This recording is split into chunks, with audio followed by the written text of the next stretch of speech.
What is going on, my friends? A couple of you asked me in the comment section about the newest season in the Krypt, and I decided to give you my opinion on what is worth to buy and what is not worth to buy in this season.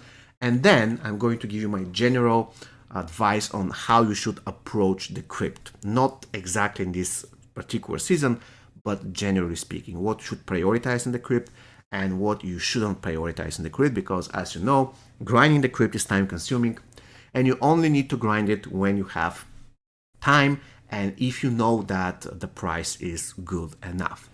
Of course, if you're a veteran and you just need 10 epic pieces to max and 7 characters to max, then you don't even require to watch this video.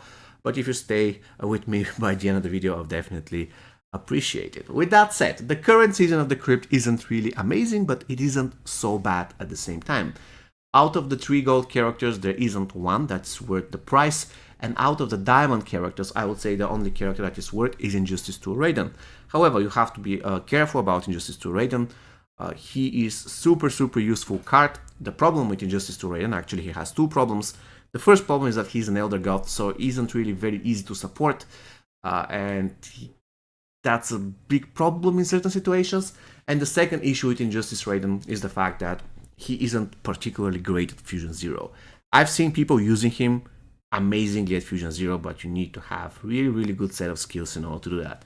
Generally speaking, he's a useful card, but he isn't godlike at low fusion. So if you don't have him and you're wondering whether to unlock him, if you can farm the 14,000 hearts and even more, then I would say yes. But if you cannot farm it, then don't bother. And this is when it comes to the characters. In this season, when it comes to the equipment, the only equipment that's really worth here is the General Father gun. This is very useful for 2 reasons. The first reason is giving you 30% block breaking chance, which is super good for a beginner, especially if you have started the game 2 or 3 weeks ago. I know that in the beginning it's very difficult to get gear that gives more than 30% block breaking chance, since there are so many gears to max and the fusions don't really drop that easy. So by virtue of the fact that this particular piece is giving you 30% block breaking chance right off the bat, it's super cool. And the second thing, of course, this piece is giving you 150% damage boost in the Cold War Tower. So you can buy it now and consider it as an investment. When the Cold War Tower comes, you're going to have an epic for you ready, which is going to make the entire run much easier. The Soul River King's Cobra Belt is a terrible rare piece. Don't bother. This piece has been explicitly designed to be annoying on bosses, so it's a total trash on players. Of course, the effect that unlocks at Fusion 10 is kind of okay. 50% on block, dot and dark magic damage reduction, and you can use it in a lot of fights. But there's always there are other ways that you can achieve similar result, and in a lot of cases, the dark magic fights are not really that difficult. So yeah, generally speaking, this piece is terrible. And if you cannot afford the hearts, don't go after it. And this concludes my review of the current season. And now let me tell you what should be your general approach. Now, the general approach should be the following. Gear goes first, characters go second. However, not every time. And I want to stress on that. Not every time. Usually. There will be cases where, for instance, you're going to have the General Father gun in the store. Let's build a hypothetical. You're going to have the General Father's gun in the store, but you're also going to have Ravenous Melina. And you don't have Ravenous Melina. And if this is the case, and I'm going to tell you, go for Ravenous Melina, unlock her. Ravenous Melina has tremendous impact on any account, especially a beginner account. She will unlock the potential of MK11 Scorpion and Assassin Scarlet, and she'll help you melt teams in seconds. 196 in the current tower, one of the hardest fights, it can be melted by the real deal team without any issues whatsoever. So Ravenous Melina, Fusion Zero is going to be a game changer. While this piece, I wouldn't call it a game changer. The General Father's gun is super good, but it isn't a game changer. Example number 2. Instead of Sub-Zero Triborg, let's assume that we have Pyromancer Tanya, another S tier gold. And here in the equipment, you have another General Father's gun. If you cannot grind hearts required to get 2 of them, then I would advise you to unlock Tanya. Because currently she cannot really drop, she doesn't really have a challenge, so you have to be super lucky to obtain her in specific packs. So definitely she has to be prioritized in that particular hypothetical situation.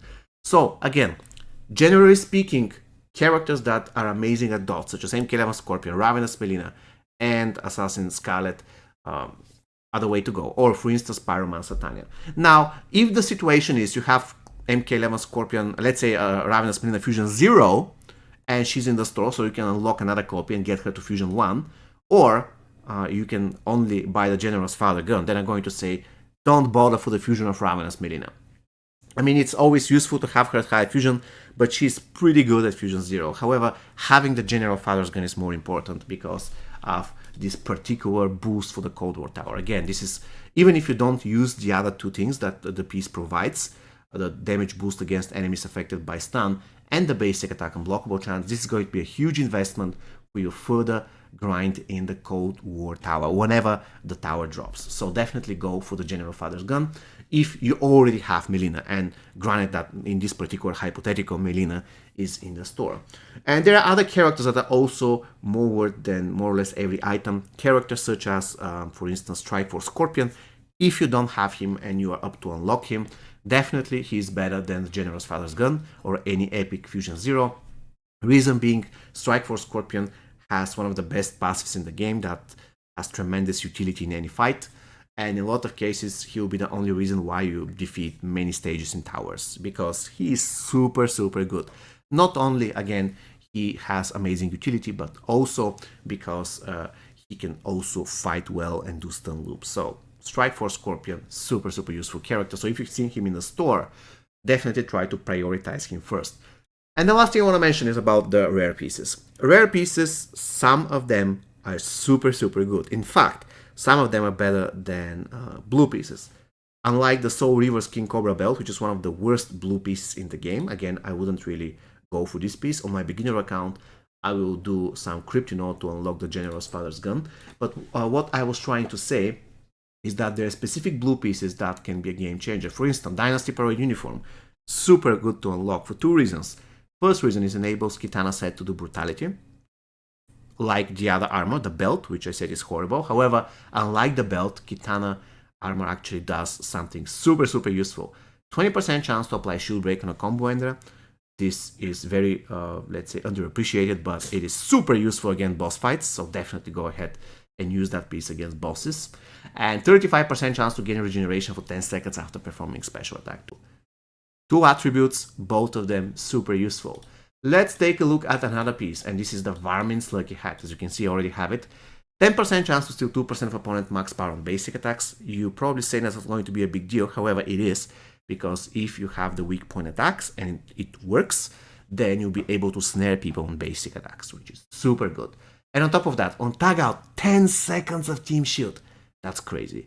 So you gain those incredibly powerful effects at Fusion 0. So in this particular situation, the blue piece is absolute priority. So if I have to generalize everything that I said, if I have to summarize everything that I said, if you have an overpowered blue piece and an overpowered epic piece, and you have a game changer character such as Ravenous Melina or Strike Force Scorpion, I would advise you to go for Ravenous Melina, Strike Force Scorpion, and the blue piece if you can afford it. If you cannot afford it, then just go for the diamond. If you have Strike Force Scorpion, but you already have him in your collection, so let's say he's Fusion 0, Fusion 1, and you have an overpowered epic or blue piece, then just go ahead for the epics and the blues, and then if you have the time and the resources to farm, then go for an extra fusion of Strike Force Scorpion or any other character that's overpowered and deserves your attention. Alright guys, I hope you found this video useful. If you did, consider subscribing to the channel. If you haven't done that already, give me a thumbs up, comment down below in the comment section, and have an amazing rest of your evening. Take care guys.